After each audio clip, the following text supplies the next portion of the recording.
Halo teman-teman, hari ini aku akan cerita bagaimana sih sejarah terbentuknya negaranya Cristiano Ronaldo ya, atau Portugal. Jadi ini salah satu kisah yang juga menarik untuk kita bahas ya, karena memang negara ini dimulai dari wilayah kecil di pinggir barat semenanjung Iberia, yang kemudian menjadi kerajaan pertama di Eropa Barat modern ya. Nah, latar belakangnya ini adalah semenanjung Iberia ini sebelum Portugal itu wilayah ini, yang saat ini ya sekarang dikuasai oleh Spanyol dan Portugal itu saat itu dikuasai oleh bangsa Romawi, kemudian juga pernah bangsa Visigoth, ini kerajaan Kristen Jermanik, kemudian bangsa Moor, ini secara bergantian ya. Kemudian wilayah ini disebut Al-Andalus pada saat itu dan kota-kota besar seperti Cordoba, Toledo, dan Lisbon itu makmur di bawah kekuasaan Islam.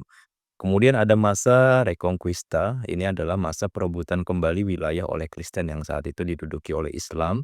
Kemudian kerajaan-kerajaan Kristen di utara Iberia seperti Leon, Kastil, Navarra, Aragon, Asturias ini mulai melawan dan merebut wilayah dari kaum Muslim. Nah, proses panjang ini disebut Reconquista ya, dari kata reconquer atau merebut kembali. Disinilah akar Portugal mulai tumbuh. Kemudian sekitar tahun 1096 itu Raja Alfonso VI dari Leon memberikan wilayah kecil di barat laut Iberia kepada seorang bangsawan Prancis, yaitu adalah Hendrik dari Burgundi sebagai hadiah karena membantu perang ya saat itu melawan Muslim. Kemudian wilayah ini disebut Portucale atau berasal dari kota Portus Cale yang kelak jadi Porto sekarang ya.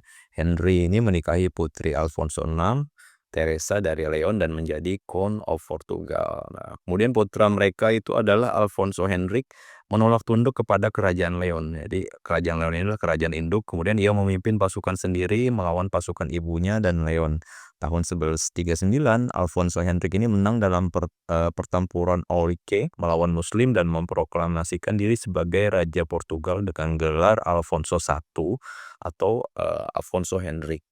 Tahun 1143 statusnya diakui oleh Raja Leon dan tahun 1179 Paus Alexander III itu mengakui Portugal sebagai kerajaan merdeka secara resmi lewat bula kepausan Manifestis Probatum ya. Jadi inilah awalnya lahir negara Portugal secara resmi. Kemudian Raja Alfonso I ini melanjutkan perluasan wilayah ke selatan, merebut kota-kota dari Muslim, dan tahun 1255 Lisbon itu dijadikan ibu kota Portugal menggantikan Coimbra. Masa keemasannya itu adalah pada masa penjelajahan samudra ya abad ke-15 sampai ke-16, mana saat itu Portugal ini melakukan penaklukan beberapa wilayah dan masa kolonial akhirnya Portugal itu memiliki banyak koloni seperti Brazil,